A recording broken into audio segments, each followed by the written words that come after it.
നമസ്കാരം. പ്രവാസ ലോകത്തെ വാർത്തകളും വിശേഷങ്ങളുമായി മിഡിൽസ് ടവർ ആരംഭിക്കുകയാണ്. ആദ്യം തലക്കെട്ടുകൾ. ഗസയിലേക്ക് കാരുണ്യകരം നീട്ടി UAE. അവശ്യ സഹായങ്ങൾ അടങ്ങിയ 5ാമത്തെ കപ്പൽ ഈജിപ്തിൽ. യുറവയ്ക്ക് പിന്തുണ ആവർത്തിച്ച ഖത്തർ. സാമ്പത്തിക രാഷ്ട്രീയ പിന്തുണ വാഗ്ദാനം. UAEയിൽ പൊതുമാപ്പ് നീട്ടുന്നതിന് മുൻപ് ഔട്ട് പാസ് ലഭിച്ചവർക്ക് രാജ്യം വിടാൻ കൂടുതൽ സമയം. ഡിസംബർ 31 വരെ രാജ്യത്ത് തുടരാം. തീയതി അടങ്ങിയ രേഖകൾ മാറ്റേണ്ടതില്ല. നിയമം ലംഘിച്ച് തുടരുന്നവർക്ക് മുന്നറിയിപ്പ്. 54ാമത് ദേശീയ ദിനാഘോഷ നിറവിൽ ഒമാൻ. സുൽത്താന്റെ നേതൃത്വത്തിൽ രാജ്യം വൻ കുതിപ്പിൽ. സാമ്പത്തിക സ്വാതന്ത്ര്യ സൂചികയിൽ 56ാം സ്ഥാനത്തെത്തി. വിദേശ നിക്ഷേപത്തിൽ 22% വർധന. മസ്കറ്റ് വിമാനത്താവളം വഴിയുള്ള യാത്രക്കാരുടെ എണ്ണത്തിൽ വർധന. കുവൈത്തിൽ 361 വിലാസങ്ങൾ റദ്ദാക്കി. നടപടി കെട്ടിടങ്ങൾ പൊളിച്ചതോടെ. 30 ദിവസത്തിനകം വിലാസം പുതുക്കണമെന്ന നിർദ്ദേശം. പുതുക്കിയില്ലെങ്കിൽ പിഴ. ലബനാനിലെ കൂടുതൽ പ്രദേശവാസികളോട് ഒഴിഞ്ഞു പോകണമെന്നാവശ്യപ്പെട്ട് ഇസ്രായേൽ സേന. സൂർ നഗരം ഒഴിയണമെന്നാണ് ഭീഷണി. ഗസയിലും ലബനാനിലും വൻതോതിൽ ആക്രമണം തുടരുകയാണ് ഇസ്രായേൽ സേന. 24 മണിക്കൂറിനിടെ ലബനാനിൽ 59 പേരും ഗസയിൽ 28 പേരും കൊല്ലപ്പെട്ടു. ലബനാനിൽ വെടിനിർത്തൽ നീക്കത്തെ പിന്തുണയ്ക്കുമെന്ന് ഇറാൻ വ്യക്തമാക്കി.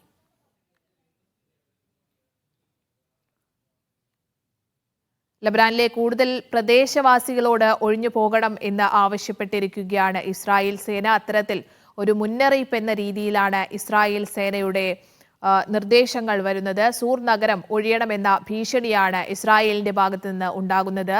അതേസമയം ഗസയിലും ലബനാനിലും വലിയ രീതിയിലുള്ള ആക്രമണം തന്നെയാണ് ഇസ്രായേൽ അഴിച്ചുവിടുന്നത്. കൂട്ടക്കുരുതി തുടരുകയാണ്. ഗസയിൽ ഇനി ബാക്കിയുള്ള വടക്കൻ ഗസയിൽ അടക്കം ഇനി ബാക്കിയുള്ള ആളുകളെ പട്ടിണിക്കിട്ട് കൊല്ലുക എന്നത് തന്നെയാണ് ഇസ്രായേൽ ഇപ്പോൾ തുടർന്നുകൊണ്ടിരിക്കുന്നത്. 24 മണിക്കൂറിനിടെ വലിയ രീതിയിലുള്ള ആക്രമണമാണ് ലബനാനിലും ഗസയിൽ ഉണ്ടായത്. 59 പേരാണ് ഗസയിൽ 24 മണിക്കൂറിനിടെ കൊല്ലപ്പെട്ടത്. 59 പേരാണ് ലബനാനിൽ 24 മണിക്കൂറിനിടെ കൊല്ലപ്പെട്ടത്. ഗസയിൽ 28 പേരും 24 മണിക്കൂറിനിടെ തന്നെ കൊല്ലപ്പെട്ടിട്ടുണ്ട്. ലബനാനിൽ വെടിനിർത്തൽ നീക്കത്തെ പിന്തുണയ്ക്കുമെന്ന് പറഞ്ഞ് ഇറാൻ രംഗത്തെത്തിയിട്ടുണ്ട്. നിലവിൽ ഗസയിലും ലബനാനിലും ഇസ്രായേൽ ക്രൂരത തുടരുകയാണ്. വലിയ രീതിയിലുള്ള ആക്രമണമാണ് ഉണ്ടായത്. സൂർ നഗരം ഒഴിയണം എന്ന നിർദ്ദേശവും ഇസ്രായേലിന്റെ ഭാഗത്തു നിന്ന് ഉണ്ടാകുന്നുണ്ട്. ലബനാനിലെ കൂടുതൽ പ്രദേശവാസികളോട് ഈ തങ്ങളുടെ നഗരം വിട്ടുപോകണം എന്നും ഇസ്രായേൽ ആവശ്യപ്പെടുന്നു. നിലവിൽ ഗസയിലും ലബനാനിലും ഇസ്രായേൽ വലിയ രീതിയിലുള്ള ആക്രമണമാണ് അഴിച്ചുവിടുന്നത്. ഈ മിസൈൽ ആക്രമണം അടക്കം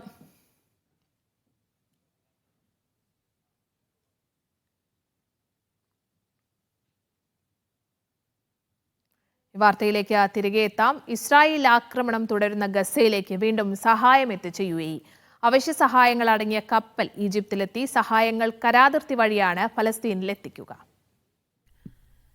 അവശ്യ സഹായങ്ങൾ അടങ്ങിയ 5ാമത്തെ UAE കപ്പലാണ് ഈജിപ്തിലെ അല്ലരിഷ് തുറമുഖത്ത് ശനിയാഴ്ച എത്തിയത്.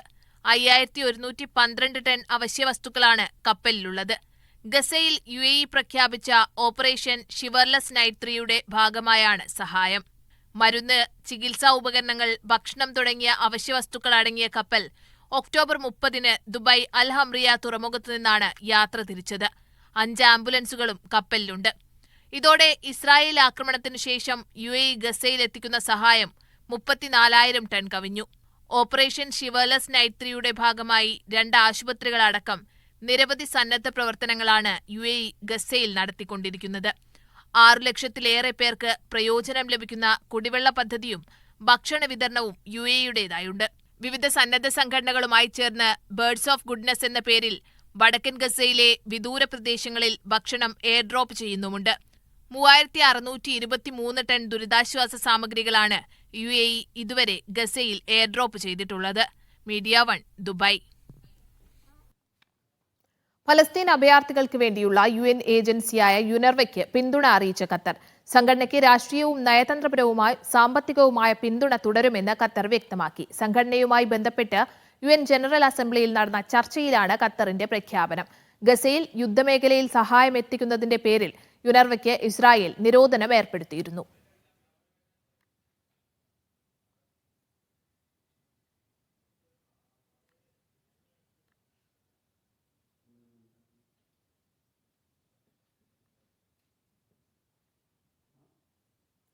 ലബനാനിലെ കൂടുതൽ പ്രദേശവാസികളോട് ഒഴിഞ്ഞുപോകാൻ ഇസ്രായേൽ സേന ആവശ്യപ്പെട്ടിരിക്കുകയാണ്. സൂർ നഗരം ഒഴിയണമെന്നാണ് ഇസ്രായേലിന്റെ ഭീഷണി. ഗസയിലും ലബനാനിലും വലിയ തോതിലാണ് ആക്രമണം തുടരുന്നത്. 24 മണിക്കൂറിനിടെ ലബനാനിൽ 59 പേരും ഗസയിൽ 28 പേരുമാണ് കൊല്ലപ്പെട്ടിരിക്കുന്നത്. വിവരങ്ങൾ നൽകാൻ ദുബായിൽ നിന്ന് MCA നാസർ ചേരുന്നുണ്ട്. നാസർ, ഇന്നിപ്പോൾ ഇത്രയധികം നാളായിട്ടും ഗസയിലും ലബനാനിലും കൂട്ടക്കുരുതി ഇസ്രായേൽ തുടരുകയാണ്. അവരുടെ നഗരം ഒഴിഞ്ഞു പോകണം എന്ന ഭീഷണിയടക്കം ഇസ്രായേലിന്റെ ഭാഗത്തുനിന്നുണ്ടാകുന്നു. ഏറ്റവും പുതിയ വിവരങ്ങൾ എന്താണ്? സ്നേഹ, വ്യാപകമായിട്ടുള്ള ആക്രമണമാണ് ലബനാന്റെ വിവിധ പ്രദേശങ്ങളിൽ തുടർന്നുകൊണ്ടിരിക്കുന്നത്. ഇന്ന് കരയാക്രമണം കുറെ കൂടി വിപുലീകരിച്ചുകൊണ്ടുള്ള ഒരു പ്രഖ്യാപനവും ഒരു തീരുമാനം കൂടി ഇസ്രായേൽ പ്രഖ്യാപിച്ചിട്ടുണ്ട്. അതിൻ്റെ ഭാഗമായി കൊണ്ട് തന്നെ ദക്ഷിണ ലബനാനിലെ പല കെട്ടിടങ്ങളിൽ നിന്നും ആളുകളോട് ഒഴിഞ്ഞു പോകാൻ ആവശ്യപ്പെട്ടിരിക്കുന്നു. അതിലേറെ വലിയ ഒരു പ്രതിസന്ധി വഷളാക്കുന്ന ഒരു തീരുമാനം ഉണ്ടായിരിക്കുന്നത് സൂർ പ്രവിശ്യയെ സംബന്ധിച്ചിടത്തോളമാണ്. അവിടെ നിന്ന് പരമാവധി ജനങ്ങൾ എത്രയും പെട്ടെന്ന് ഒഴിഞ്ഞു പോകണം. അതല്ലാത്ത പക്ഷം തങ്ങൾ ആക്രമണം കൂടുതൽ വ്യാപിപ്പിക്കും, അത് മണിക്കൂറുകൾക്കകം തന്നെ ആക്രമണം ഉണ്ടാകുമെന്ന ഒരു മുന്നറിയിപ്പ് കൂടിയാണ് നൽകിയിരിക്കുന്നത്. ലബനാൻ ബെയ്റൂത്ത് കേന്ദ്രീകരിച്ചുകൊണ്ടുള്ള ഒരു വെടിനിർത്തൽ ചർച്ച ഏറെക്കുറെ മുന്നോട്ട് പോകുന്ന അതേ ഘട്ടത്തിൽ തന്നെയാണ് ആക്രമണം വിപുലീകരിക്കാനുള്ള ഒരു തീരുമാനം കൂടി ഇസ്രായേൽ നേതൃത്വം പ്രഖ്യാപിച്ചിരിക്കുന്നത്. അതുകൊണ്ട് ഒരുപക്ഷെ ഈ വെടിനിർത്തൽ നീക്കത്തെ അട്ടിമറിക്കാനുള്ള വളരെ ബോധപൂർവമായിട്ടുള്ള നീക്കം കൂടിയായി ഇത് വിലയിരുത്തപ്പെടുന്നുമുണ്ട്. ഏതായാലും ഇറാന്റെ പരമോന്നത ആത്മീയ നേതാവിന്റെ പ്രതിനിധി അലി ലാറിജാനി ഇപ്പോൾ ബെയ്റൂത്തിൽ ഉണ്ട്. ലബനാനിലെ പാർലമെന്റ് സ്പീക്കർ ഉൾപ്പെടെയുള്ളവരുമായി അദ്ദേഹം ചർച്ച നടത്തിയിരുന്നു. ഒരു വെടിനിർത്തൽ വരികയാണെങ്കിൽ ഇറാൻ നേതൃത്വം അതിനെ പൂർണ്ണമായിട്ട് പിന്തുണയ്ക്കുമെന്ന് ഇറാന്റെ ഭാഗത്തു നിന്നുള്ള അനുകൂലമായിട്ടുള്ള നിലപാടുണ്ട്. അമേരിക്കയും അതോടൊപ്പം തന്നെ ലബനാൻ സർക്കാരും ഒരു വെടിനിർത്തലിന് വേണ്ടിയുള്ള അതിന് പിന്തുണയും പ്രഖ്യാപിച്ചിട്ടുണ്ട്. പക്ഷേ ഇസ്രായേലിന്റെ ഭാഗത്തു നിന്ന് ഏതെങ്കിലും അർത്ഥത്തിലുള്ള ആക്രമണം അവസാനിപ്പിച്ചുകൊണ്ടുള്ള ഒരു വെടിനിർത്തലിന് തയ്യാറാകുമെന്ന സൂചന ഇപ്പോൾ പോലുമില്ല. മറ്റ് ചില വിട്ടുവീഴ്ചകളോ ചില ഉപാധികളോ ഇസ്രായേൽ നേതൃത്വം പ്രധാനമായിട്ടും നെതന്യാഹു മുന്നോട്ട് വെക്കുന്നതായിട്ടുള്ള റിപ്പോർട്ടുകളാണ് ഏറ്റവും അവസാനം പുറത്തുവരുന്നത്. ഗസയിലാണെങ്കിൽ ആക്രമണം വിപുലീകരിക്കപ്പെട്ട അതേ അവസ്ഥയിൽ തന്നെ തുടരുകയാണ്. വടക്കൻ ഗസയിലും നിരവധി മരണമാണ് ഇന്നും റിപ്പോർട്ട് ചെയ്തിരിക്കുന്നത്. ഏതെങ്കിലും അർത്ഥത്തിലുള്ള ഭക്ഷ്യവസ്തുക്കളും മരുന്നും വെള്ളവും ആ പ്രദേശത്തേക്ക് എത്തിക്കാനുള്ള നീക്കവും അന്തർദേശീയ സമ്മർദ്ദം ഇത്രയേറെ ശക്തമായിട്ടും ഇസ്രായേലിന്റെ ഭാഗത്തു നിന്നും ഉണ്ടായിട്ടില്ല. വടക്കൻ ഗസ തങ്ങളുടെ പൂർണ്ണമായിട്ടുള്ള അധീനതയിൽ കൊണ്ടുവരാനുള്ള തിരക്കിട്ട നീക്കങ്ങളാണ് നടന്നുവരുന്നത്. അതോടൊപ്പം തന്നെ ഈ പുറന്തള്ളപ്പെട്ട മനുഷ്യരുടെ അവസ്ഥ കൂടുതൽ ദയനീയമായ അവസ്ഥയിലേക്ക് മാറിയതായിട്ടും UN ഏജൻസികൾ റിപ്പോർട്ട് ചെയ്യുന്നുണ്ട്. സ്നേഹ, അതേസമയം നാസർ, കഴിഞ്ഞ ദിവസം ഈ ഹിസ്ബുല്ലയുമായിട്ടൊന്നും ഒരു ബന്ധവുമില്ലാത്ത ചില കേന്ദ്രങ്ങളിലടക്കം ഇസ്രായേലിന്റെ ആക്രമണം ഉണ്ടായിരുന്നല്ലോ. അപ്പോൾ അത്തരത്തിൽ ഇസ്രായേലിന്റെ ഭാഗത്ത് നിന്ന് ഈ സാധാരണക്കാരെയും എല്ലാവരെയും ലക്ഷ്യമിട്ടുള്ള ഒരു വ്യാപകമായ ആക്രമണം ലബനാനിലും അഴിച്ചുവിടുക എന്നതായിരിക്കും അല്ലേ? സ്നേഹ, തീർച്ചയായിട്ടും. കാരണം പിന്നിട്ട ദിവസങ്ങളിലൊക്കെ നടക്കുന്ന ആക്രമണത്തിൻ്റെ പൊതു സ്വഭാവം വിലയിരുത്തിയാൽ വ്യക്തമാവുന്ന ഒരു കാര്യം, ഗസയിൽ എന്താണോ സംഭവിച്ചത് അതിൻ്റെ ഒരു ആവർത്തനം മാത്രമാണ് ഇപ്പോൾ ലബനാൻ പ്രവിശ്യയിൽ. നേരത്തെ തുടക്കത്തിൽ ദക്ഷിണ ലബനാനിലെ ഹിസ്ബുല്ല സൈനിക കേന്ദ്രങ്ങളിലേക്ക് മാത്രമായിരുന്നു തങ്ങളുടെ ലക്ഷ്യമെന്ന് ഇസ്രായേൽ വിശദീകരിച്ചിരുന്നു. ആ ഘട്ടത്തിൽ പോലും സിവിലിയൻ കേന്ദ്രങ്ങൾക്ക് നേരെ ആക്രമണം നടന്നിരുന്നു. പക്ഷേ പിന്നിട്ട ദിവസങ്ങളിലൊക്കെ നടക്കുന്ന ആക്രമണം പ്രധാനമായിട്ടും ആശുപത്രികൾ ഉൾപ്പെടെയുള്ള സംവിധാനങ്ങൾ, ആരോഗ്യ പ്രവർത്തകർ, അതോടൊപ്പം തന്നെ ജീവൻ രക്ഷാ പ്രവർത്തനത്തിന് നിയോഗിക്കപ്പെട്ടിരിക്കുന്ന സിവിൽ ഡിഫൻസ് വിഭാഗം, ഇതിനെതിരായിട്ടുള്ള ആക്രമണങ്ങളാണ് ഇപ്പോൾ പിന്നിട്ട 2-3 ദിവസമായി തുടർന്നുകൊണ്ടിരിക്കുന്നത്. അതിൻ്റെ ഭാഗമായിട്ട് നിരവധി സിവിൽ ഡിഫൻസിൻ്റെ ജീവനക്കാരും അതോടൊപ്പം തന്നെ ആരോഗ്യ പ്രവർത്തകരും കൊല്ലപ്പെട്ടതായിട്ടുള്ള 30-ലധികം പേർ കൊല്ലപ്പെട്ടതായിട്ടുള്ള കണക്കുകളാണ് ഇപ്പോൾ ലബനാൻ ആരോഗ്യ മന്ത്രാലയം പുറത്തുവിടുന്നത്. അപ്പോൾ സിവിലിയൻ കേന്ദ്രങ്ങളിലേക്ക് ആക്രമണം പൂർണ്ണമായിട്ട് വ്യാപിക്കുന്ന ഒരു സാഹചര്യം കൂടിയുണ്ട്. അത് സാധാരണ ജനങ്ങളെ സംബന്ധിച്ചിടത്തോളം വലിയ തോതിലുള്ള പ്രയാസങ്ങൾ ആ ഭാഗത്ത് സൃഷ്ടിക്കുന്നുണ്ട്.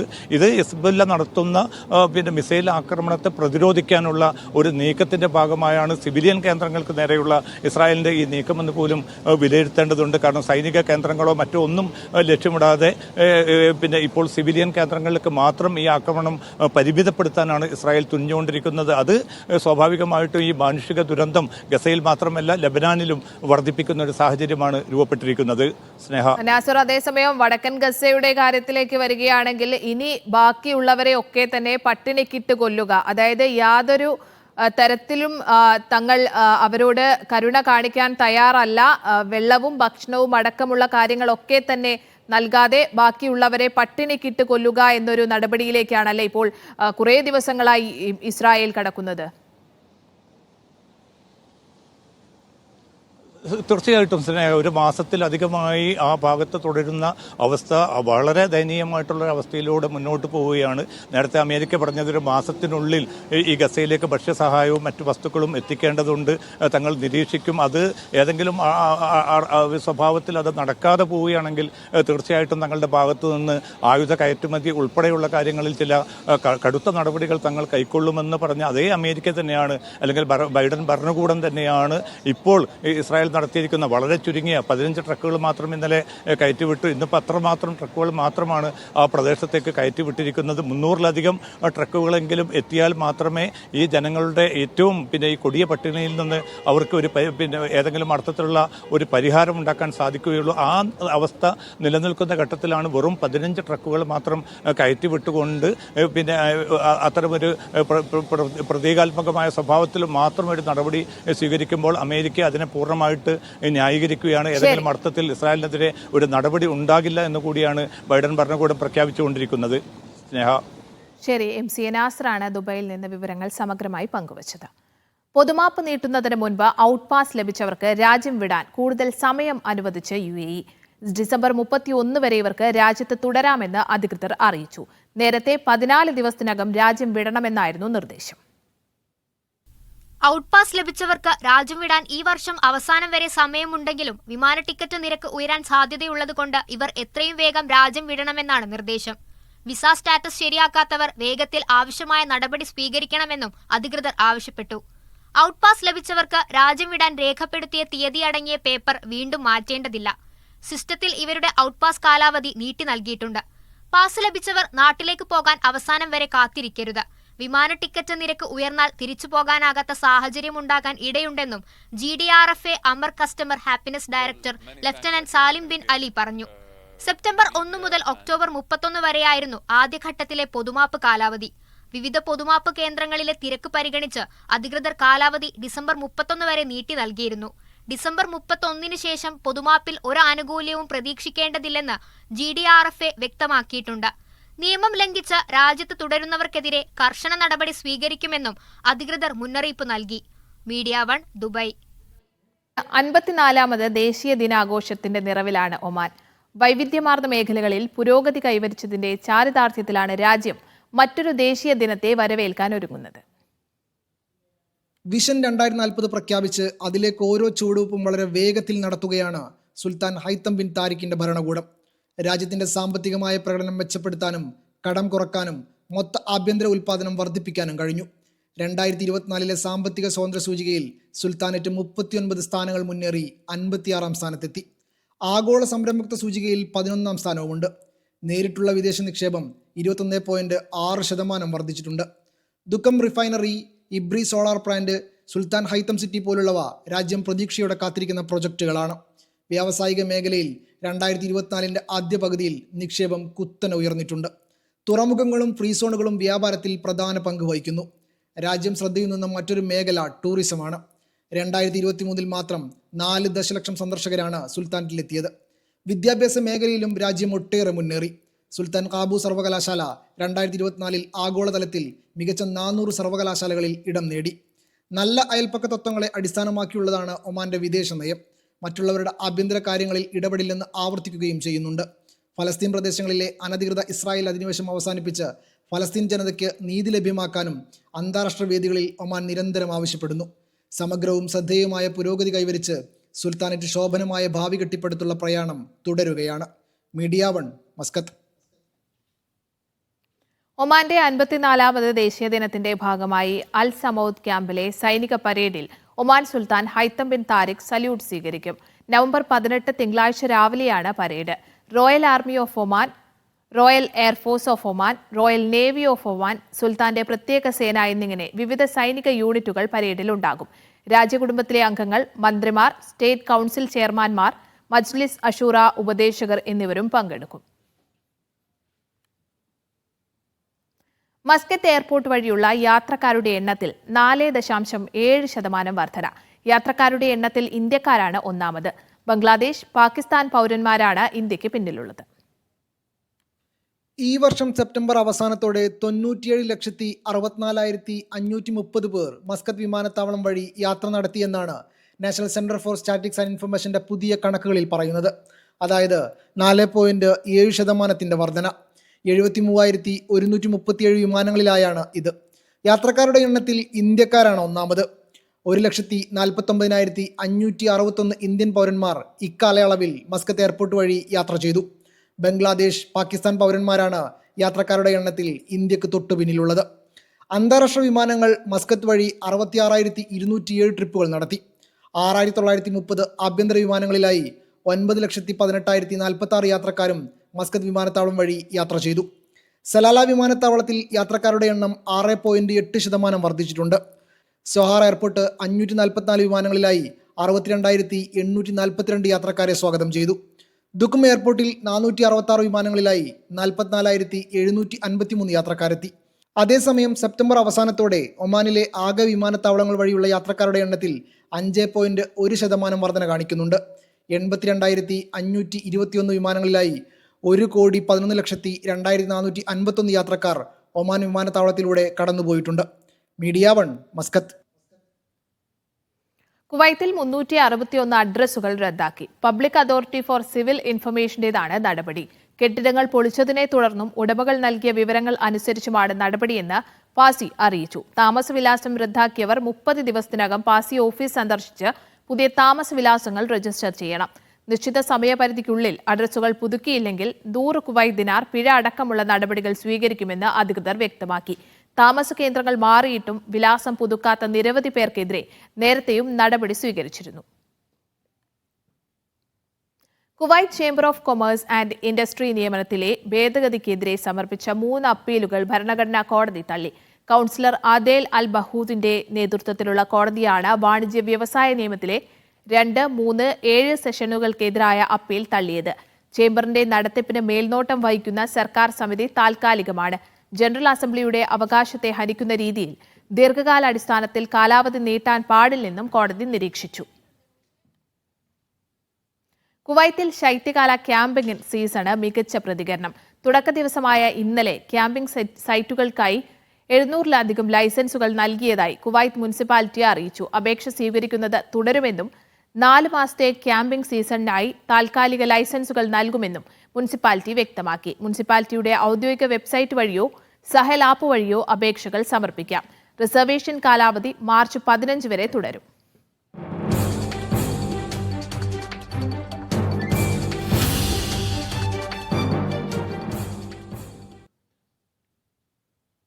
ഷോർട്ട് ഫിലിം സംവിധായകനും തിരക്കഥാകൃത്തുമായ ജിതിൻ റോയ് എഴുതിയ എന്റെ മൗനാക്ഷരങ്ങൾ എന്ന കവിതാ സമാഹാരം ഷാർജ അന്താരാഷ്ട്ര പുസ്തകോത്സവത്തിൽ പുറത്തിറങ്ങി.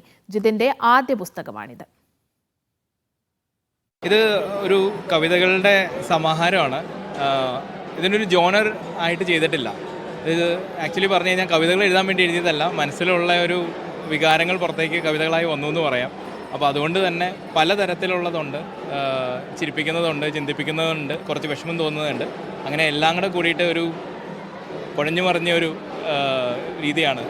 പിന്നെ ഇതിൽ ഒരു പ്രത്യേകത എനിക്ക് എടുത്തു പറയാനുള്ളത്, ഇതിൽ കടുകട്ടിയായ വാക്കുകളൊന്നുമില്ല. എനിക്കും അത് അറിയത്തില്ലാത്തതുകൊണ്ടാണ്. നമ്മൾ സാധാരണ മനുഷ്യന് വായിക്കാൻ പാകത്തിന്, ഒരു സാധാരണക്കാരന് വായിച്ചാൽ മനസ്സിലാവുന്ന ഭാഷയിലാണ് കൂടുതലും ഞാൻ എഴുതിയിട്ടുള്ളത്. അത് എല്ലാവർക്കും, ഇപ്പോൾ വായിച്ചവരെല്ലാം നല്ല അഭിപ്രായം പറഞ്ഞു, എല്ലാവർക്കും ഇഷ്ടപ്പെടുമെന്ന് വിശ്വസിക്കുന്നു.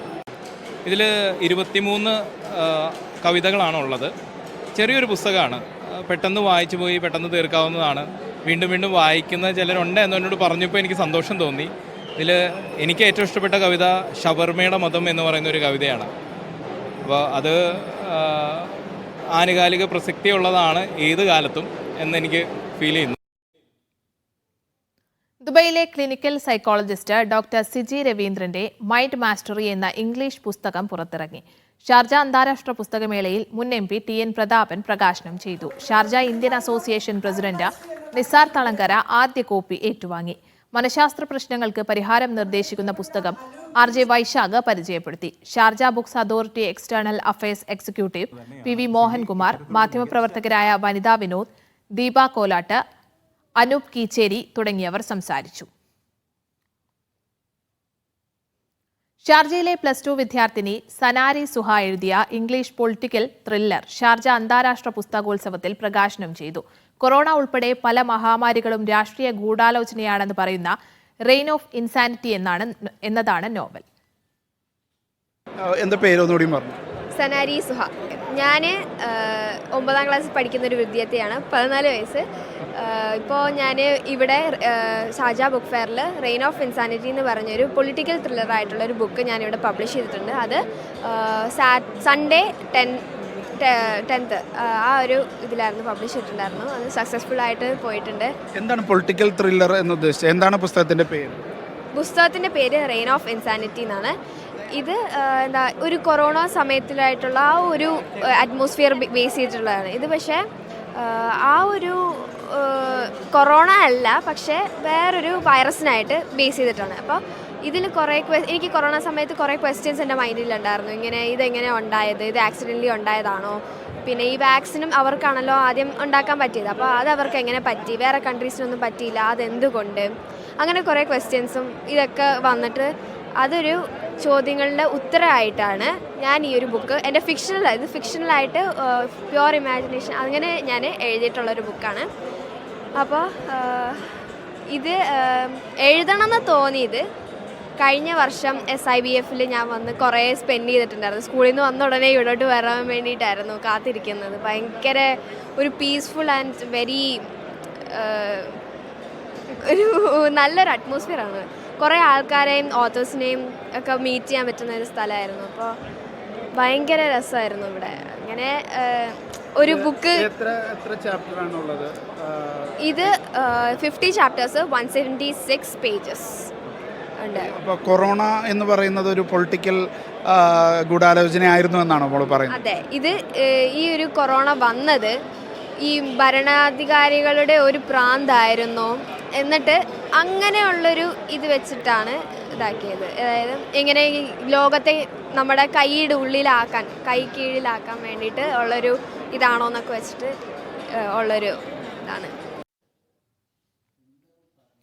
കവി റഫീഖ് അഹമ്മദിന് ഷാർജ പുസ്തകോത്സവത്തിൽ വരവേൽപ്പ്. മേളയിലെ കാവ്യസന്ധ്യയിൽ അദ്ദേഹം കവിതകൾ അവതരിപ്പിച്ചു. കാലം തെറ്റിപ്പെയ്യുന്ന മഴ മലയാളിക്ക് മഴയോടുള്ള മുഴുവൻ കാൽപ്പനികതയും ഇല്ലാതാക്കിയെന്ന് റഫീഖ് അഹമ്മദ് പറഞ്ഞു. കവി PP രാമചന്ദ്രൻ, മാധ്യമപ്രവർത്തകൻ ഷാബു കിളിത്തടിൽ എന്നിവരും പരിപാടിയിൽ പങ്കെടുത്തു. ഹർഷപുളകം പറയുന്നത് അത് വല്ലാത്തൊരു സംഗതി തന്നെയാണ്. ആ മഴക്കതോട് കൂടിയിട്ട് മണ്ണിനൊക്കെ ഉണ്ടാവുന്ന ഒരു സംഗതി. അതുകൊണ്ട് മഴ ഇഷ്ടപ്പെടാത്ത മലയാളിക്ക് ജീവിക്കും. എല്ലാ മലയാളികളും മഴ ഇഷ്ടപ്പെടുന്നവരാണ്. മരണമെത്തുന്ന നേരത്തു നീ എൻ്റെ അരികിൽ ഇത്തിരി നേരം ഇരിക്കണേ, കനലുകൾ കോരി മരവിച്ച വിരലുകൾ ഒടുവിൽ നിന്നെ തലോടി ശ്രമിക്കുക. കേരളത്തിൽ സ്വേച്ഛാധിപത്യ പ്രവണതയ്ക്കെതിരെ എന്തെങ്കിലും പറയുന്നത് എഴുത്തുകാർ മാത്രമാണെന്ന് കവി റഫീഖ് അഹമ്മദ്. ഷാർജ പുസ്തകോത്സവത്തിൽ വായനക്കാരുടെ ചോദ്യങ്ങൾക്ക് മറുപടി പറയുകയായിരുന്നു അദ്ദേഹം. എനിക്ക് തോന്നുന്നത് ഇപ്പോൾ ഇന്ന് കേരളത്തിലെ ഈ വിഭാഗീയത ഉൾപ്പെടെയുള്ള അല്ലെങ്കിൽ സ്വേച്ഛാധിപത്യ പ്രവണതകൾക്ക് അത്തരം കാര്യങ്ങൾക്കെതിരെ എന്തെങ്കിലുമൊക്കെ ശബ്ദങ്ങളുണ്ടാവുന്നത് എഴുത്തുകാരുടെ ഇടയിൽ നിന്ന് മാത്രമാണെന്ന് എനിക്ക് തോന്നുന്നത്. അങ്ങനെ ഈ പറഞ്ഞ പോലെ അവരെ നിശബ്ദരാണെന്നോ അവരൊന്നും പറയുന്നില്ല എന്നോ എന്നുള്ള രീതിയിലുള്ള ഒരു തോന്നൽ എനിക്കുണ്ടാവുന്നില്ല. പിന്നെ പറയുന്ന രീതികൾ നമ്മളിപ്പോൾ വളരെ ക്ഷോഭത്തോട് കൂടിയിട്ടോ അല്ലെങ്കിൽ അട്ടഹസിച്ചുകൊണ്ടോ പ്രത്യേകിച്ച് കാര്യമൊന്നുമില്ല. മാത്രമല്ല കവിതയോ അല്ലെങ്കിൽ എഴുത്തിനെയോ അത്രമാത്രം ശ്രദ്ധിച്ചുകൊണ്ടിരിക്കുന്ന ഒരു സമൂഹമൊന്നുമല്ല ഇന്നുള്ളത്. എങ്കിലും എഴുത്തുകാർ പിന്നെ അത്തരം കാര്യങ്ങളിൽ പ്രതികരിക്കുന്നുണ്ട് എന്നുള്ള തന്നെയാണ് ഞാൻ വിചാരിക്കുന്നത്. പല കവിതയെ സൂക്ഷ്മമായിട്ട് അനുധാവനം ചെയ്യുന്നവർക്ക് അത് മനസ്സിലാവും എന്ന് ഞാൻ വിചാരിക്കുന്നു. പിന്നെ കവിത എന്നൊക്കെ പറയുന്നത് പോലെ വളരെ പ്രകടമായ രീതിയിൽ മുദ്രാവാക്യപ്രായത്തിൽ എഴുതപ്പെടേണ്ട ഒന്നല്ല. കാരണം മറ്റ് ഒരുപാട് ഇപ്പോൾ നമ്മുടെ പുതിയ കാലഘട്ടത്തിൽ പുതിയ മാധ്യമങ്ങളൊക്കെ സജീവമായ നിലയ്ക്ക് ഇത്തരം കാര്യങ്ങൾ പിന്നെ കൂടുതൽ ശക്തമായിട്ട് ഇതിനെ പ്രതികരിക്കാൻ പറ്റാവുന്ന മറ്റ് കാര്യങ്ങളുണ്ട്. അതിലൂടെയൊക്കെ തന്നെ ആളുകൾ ചെയ്യുന്നുണ്ട്. ഏറ്റവും ചുരുങ്ങിയ ട്രോളുകളിലൂടെയെങ്കിലും പലപ്പോഴും ആളുകൾ ഇത്തരം കാര്യങ്ങളോടൊക്കെ പ്രതികരിക്കുന്നുണ്ട്. കവിത എല്ലാ കാലത്തും കുറെ കൂടി ആഴത്തിലും പിന്നെ വരും കാലത്തേക്ക് കൂടി വായിച്ചെടുക്കാൻ ആവശ്യമായിട്ടുള്ള രീതിയിൽ ആണ് എഴുതപ്പെടുന്നത് പല കവിതകളും. അത് ചെയ്യപ്പെടുന്നുണ്ടെന്നാണ് ഞാൻ വിചാരിക്കുന്നത്. അത് പോരാ എന്നുള്ളത് അഭിപ്രായത്തിൽ ഞാൻ യോജിക്കുന്നു. എഴുത്തുകാരൻ KPS പയ്യനിടം എഴുതിയ നമ്മളിൽ ഒരാൾ എന്ന നോവൽ ഷാർജയിൽ പ്രകാശനം ചെയ്തു.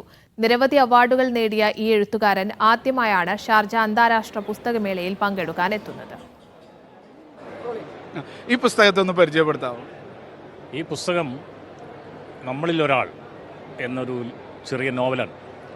ഒരു പ്രദേശത്ത് ഇടതുപക്ഷ രാഷ്ട്രീയം ശക്തിപ്പെടുന്നതും പിന്നീട് അതിന് സംഭവിക്കുന്ന അപജയങ്ങളും, എന്നാൽ അത് തീവ്രവാദ പ്രസ്ഥാനത്തിലേക്ക് പോകുന്ന ചില ആളുകളും, പക്ഷേ അതിൽ നിന്നൊക്കെ കടന്ന് എല്ലാ രാഷ്ട്രീയ ബന്ധങ്ങളും ഉപേക്ഷിച്ച് മനുഷ്യൻ അങ്ങനെയുള്ള ചില ആളുകൾ മനുഷ്യ നന്മയിൽ മുറുകെ പിടിച്ചുകൊണ്ട് പോകുന്ന നിരവധി ആളുകൾ കേരളത്തിലുണ്ട്. അത്തരത്തിലുള്ള ഒരാളുടെ കഥയാണ്. അത് കേരളത്തിൻ്റെ ഒരു പൊതു രാഷ്ട്രീയ സാമൂഹിക മണ്ഡലത്തിൻ്റെ ഒരു വ്യാഖ്യാനമാണ്. കാരണം നമുക്കിവിടെ പുരോഗമന രാഷ്ട്രീയ പ്രസ്ഥാനങ്ങളുണ്ടായിട്ടുണ്ട്, ജനാധിപത്യ പ്രസ്ഥാനങ്ങളുണ്ടായിട്ടുണ്ട്. അവയ്ക്കൊക്കെ പലപ്പോഴും അപജയങ്ങൾ സംഭവിക്കാറുണ്ട്. പക്ഷേ ചില മനുഷ്യർ ആ അപജയങ്ങളൊക്കെ മറികടന്ന് തങ്ങളുടെ വ്യക്തി ജീവിതത്തിൽ ഈ മൂല്യങ്ങളെ മുറുകെ പിടിച്ചുകൊണ്ട് ഇപ്പോഴും ഏകാകികളായി ജീവിച്ചു പോരുന്നുണ്ട്. അവർ നടത്തുന്ന ചില ഒറ്റയാൻ പോരാട്ടങ്ങളുണ്ട്. അതാണ് ഒരുപക്ഷെ നമ്മുടെ സമൂഹത്തിൽ അവശേഷിക്കുന്ന മനുഷ്യനന്മയുടെ ഇടിമുഴക്കങ്ങളായി തീരുന്നത്. അതിനെയാണ് ഈ നോവൽ പറയാൻ ശ്രമിച്ചിട്ടുള്ളത്. എത്ര അധ്യായങ്ങളാണ്, എത്ര പേജുകളാണ്? ഇതിൽ അധ്യായങ്ങൾ എത്രയാണെന്ന് ഞാൻ നോക്കില്ല. ഒരു 82 പേജുള്ള ഒരു പുസ്തകം. ഹരിതം ബുക്സാണ് ഇത് പ്രസിദ്ധീകരിച്ചിരിക്കുന്നത്.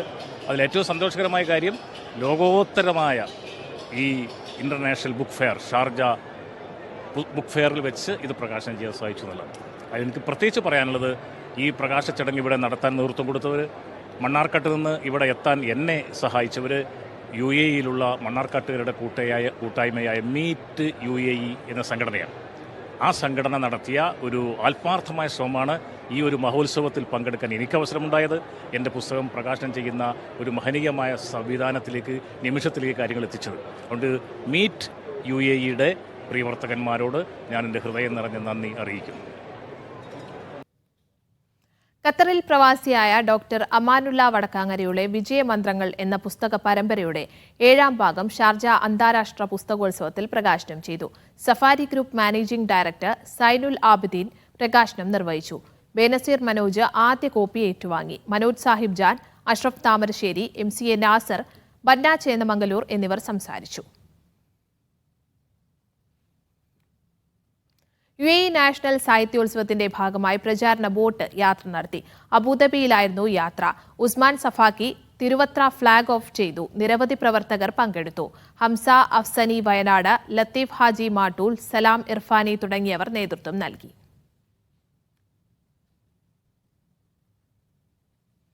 പ്രമുഖ ഹൈപ്പർ മാർക്കറ്റ് ഗ്രൂപ്പായ സഫാരിയുമായി ചേർന്ന് മീഡിയ വൺ സംഘടിപ്പിക്കുന്ന ഈഷി ബിലാദി ആഘോഷ പരിപാടികളുടെ ലോഗോ പ്രകാശനം ചെയ്തു. മുവൈലയിലെ സഫാരി മാളിലായിരുന്നു ചടങ്ങ്. നവംബർ 29-നാണ് ഈഷി ബിലാദി ആഘോഷം. UAE-യുടെ 53ാം ദേശീയ ദിനാഘോഷത്തോടനുബന്ധിച്ചാണ് മീഡിയ വൺ ഈഷി ബിലാദി എന്ന പേരിൽ ആഘോഷ പരിപാടികൾ സംഘടിപ്പിക്കുന്നത്. വൈകിട്ട് 6 മുതൽ 9 വരെയാണ് പരിപാടി. ഈ പ്രാവശ്യത്തെ 53ാമത്തെ നാഷണൽ ഡേ പ്രമാണിച്ചുകൊണ്ട് ഒരു പ്രത്യേക പരിപാടിയോടുകൂടി ഈദിൽ ഇത്തിഹാദ് എന്ന നാമകരണത്തോടുകൂടി ഈ വർഷത്തെ UAE-യുടെ നാഷണൽ ഡേയെ നമ്മൾ എല്ലാവരും വളരെ അഭിമാനത്തോടു കൂടിയാണ് കാണുന്നത്. അതോടൊപ്പം തന്നെ ഇതിനു വേണ്ട എല്ലാവിധ പൂർവ്വ സഹകരണവും ഉണ്ടായിരിക്കുന്നതാണ്.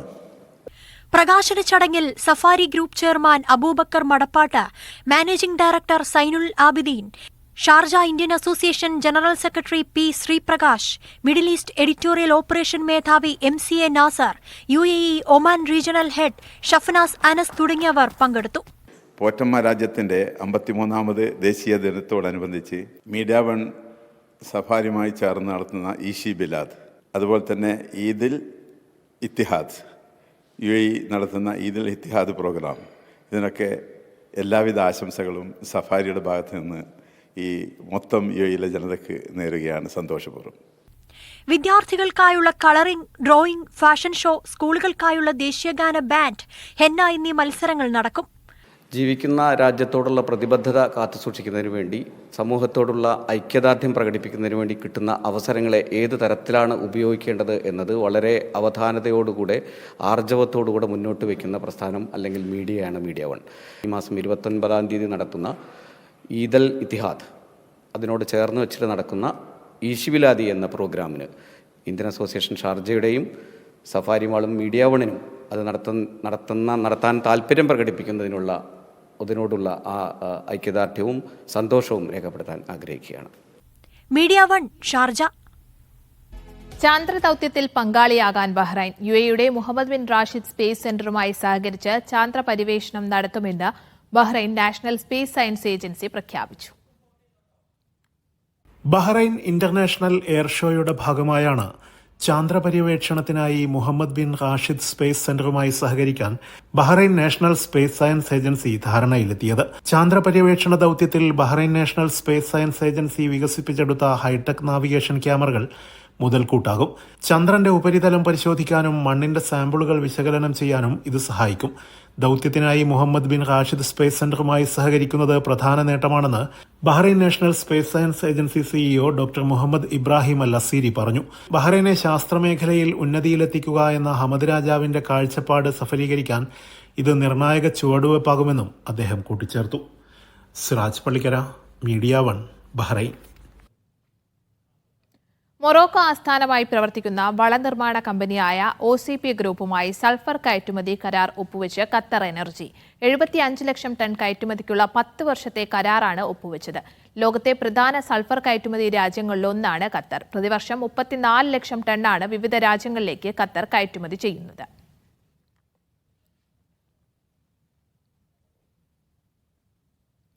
സൗദി മലയാളി ഡോക്ടേഴ്സ് അസോസിയേഷൻ അംഗങ്ങൾക്ക് ഇന്ത്യൻ മെഡിക്കൽ അസോസിയേഷന്റെ ആദരം. ദമാമിലെ 5 ഡോക്ടർമാർ പ്രവർത്തന മികവിനുള്ള പുരസ്കാരങ്ങൾ ഏറ്റുവാങ്ങി. തൃശൂരിൽ സംഘടിപ്പിച്ച IMAയുടെ 67ാമത് സംസ്ഥാന സമ്മേളനത്തിലാണ് പുരസ്കാരങ്ങൾ വിതരണം ചെയ്തത്. തൃശൂർ ലുലു കൺവെൻഷൻ സെന്ററിൽ സംഘടിപ്പിച്ച IMA സംസ്ഥാന സമ്മേളനത്തിൽ പുരസ്കാരങ്ങൾ വിതരണം ചെയ്തു. മികച്ച പ്രവർത്തനം കാഴ്ചവെച്ച സൗദി ദമാമിലെ പ്രവാസി ഡോക്ടർമാരായ 5 പേർ ചടങ്ങിൽ ആദരം ഏറ്റുവാങ്ങി. IMA Kerala president doctor Joseph Benavan, secretary doctor K Sasidharan എന്നിവർ ചേർന്ന് അവാർഡുകൾ വിതരണം ചെയ്തു. Doctor Aji Varghese IMA icon 2024 അവാർഡും ഡോക്ടർമാരായ ബിജു വർഗീസ്, പ്രിൻസ് മാത്യു, ഡോണ ജോസഫ്, ആഷിക്കളത്തിൽ എന്നിവർ മികവിനുള്ള IMA ഔട്ട്സ്റ്റാൻഡിംഗ് ലീഡർഷിപ്പ് പുരസ്കാരങ്ങളും ചടങ്ങിൽ ഏറ്റുവാങ്ങി. Media one, Dammam. Centre of excellence എന്ന നിലയിൽ ലാംഗ്വേജ് നെറ്റ്വർക്കിംഗിന്റെ കേന്ദ്രം മലയാളം സർവകലാശാലയുമായി ബന്ധപ്പെടുത്തി വികസിപ്പിക്കുമെന്ന് ഉന്നത വിദ്യാഭ്യാസ മന്ത്രി R. ബിന്ദു. വിവർത്തനങ്ങൾ ഏറ്റെടുക്കുക, കൂടുതൽ പേരിലേക്ക് വിവിധ ഭാഷകളുടെ ശരിയായ അനുശീലനം എത്തിക്കുക എന്നതെല്ലാം സെന്റർ ഓഫ് എക്സലൻസിന്റെ പ്രവർത്തന പരിധിയിൽ ഉൾപ്പെടുത്തുന്നതാണെന്നും മന്ത്രി പറഞ്ഞു. മലയാള മിഷൻ ഒമാൻ സംഘടിപ്പിച്ച അക്ഷരം 2024 സാംസ്കാരിക മഹാമേളയുടെ ഉദ്ഘാടനത്തിനായി മസ്കത്തിലെത്തിയതായിരുന്നു മന്ത്രി.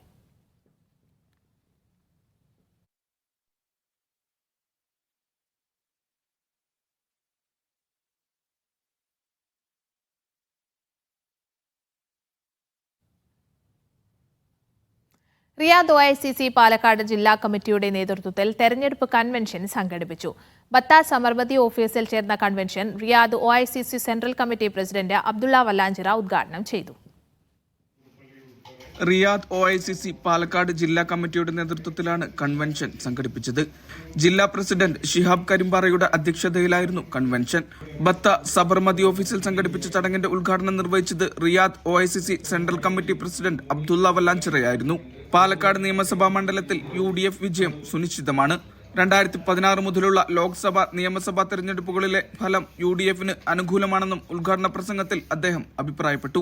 ജനറൽ സെക്രട്ടറി ഫൈസൽ ബഹ്സാൻ ആമുഖ പ്രഭാഷണം നടത്തി.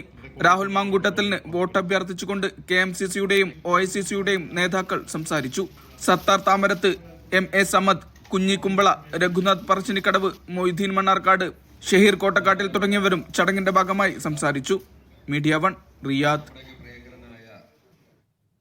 സൗദി യാബൂലെ ഡ്രീം ക്രിക്കറ്റ് ക്ലബിന്റെ ജേഴ്സി പ്രകാശനം ഭാരവാഹി തെരഞ്ഞെടുപ്പും നടന്നു. ജേഴ്സി പ്രകാശനം നിയാസ് യൂസഫ് നിർവഹിച്ചു. പുതിയ സീസണിലേക്കുള്ള ക്യാപ്റ്റനായി ജോൺ പനമ്പള്ളി നഗറിനെയും വൈസ് ക്യാപ്റ്റനായി ഷിഹാബ് കരുവാറ്റയെയും തെരഞ്ഞെടുത്തു. ടീം മാനേജർ അഫ്സൽ ലത്തീഫ്, ജോസ്, ബിബിൻ കൂട്ടിക്കൽ, സുബിൻ എറണാകുളം, ചാണ്ടി കൈനഗിരി തുടങ്ങിയവർ സംസാരിച്ചു.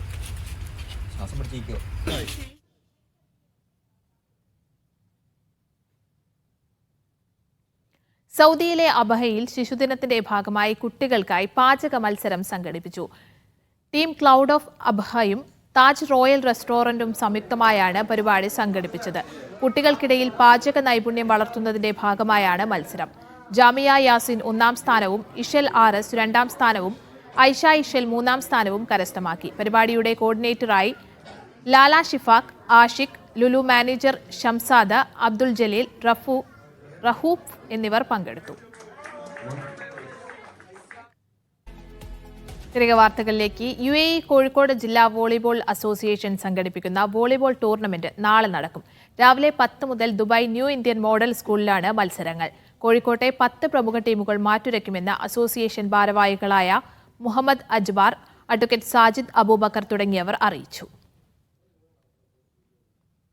ഇഖ്ര കെയർ സലാലയുടെ ജീവകാരുണ്യ പ്രവർത്തനത്തിനുള്ള നൌഷാദ് നാലകത്ത് പുരസ്കാരം O. അബ്ദുൾ ഗഫൂറിന്. ഡിസംബർ 6-ന് ലുബാൻ പാലസ് ഹാളിൽ നടക്കുന്ന പരിപാടിയിൽ അനിൽ മുഹമ്മദ് മുഖ്യാതിഥിയാകും. പരിപാടിയുടെ ഫ്ലെയർ പ്രകാശനം ഇഖ്ര അക്കാദമി ഹാളിൽ നടന്നു. Doctor K. Sanathanan, doctor Abubakar Siddique, doctor Nishtar, VV Abdussalam Haji, doctor Ajith Santhosh എന്നിവർ പങ്കെടുത്തു. ഭാരവാഹികളായ ഡോക്ടർ ഷാജിദ് മരുദോറ, ഹുസൈൻ കാച്ചിലോടി, ഫായിസ് അത്തോളെ തുടങ്ങിയവർ നേതൃത്വം നൽകി.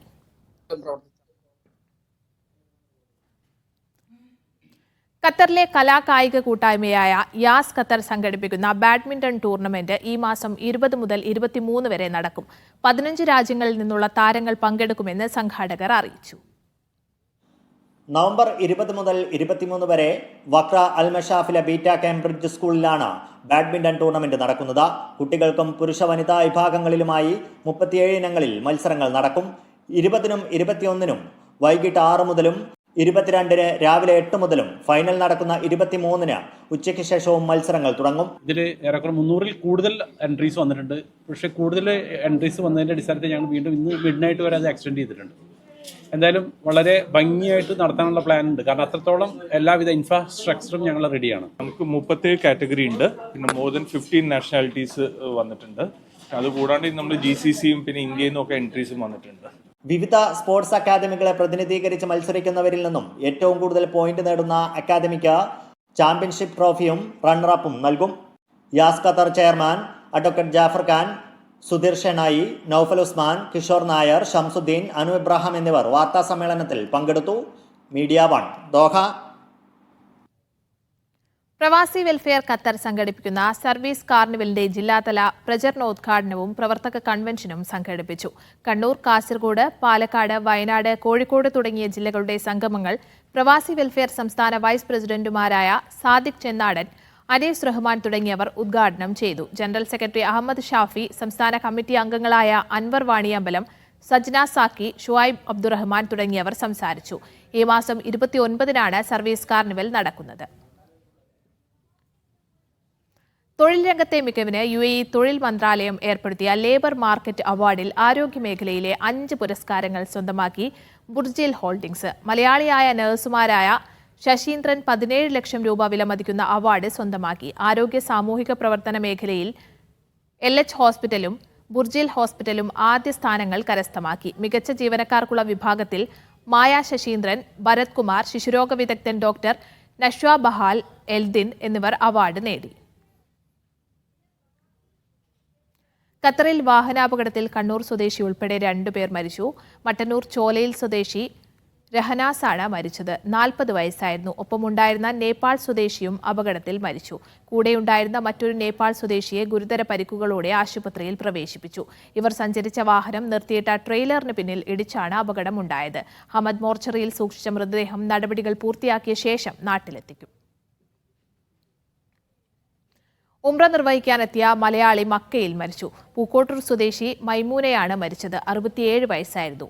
നടപടികൾ പൂർത്തിയാക്കിയ ശേഷം മൃതദേഹം മക്കയിൽ ഖബറടക്കും.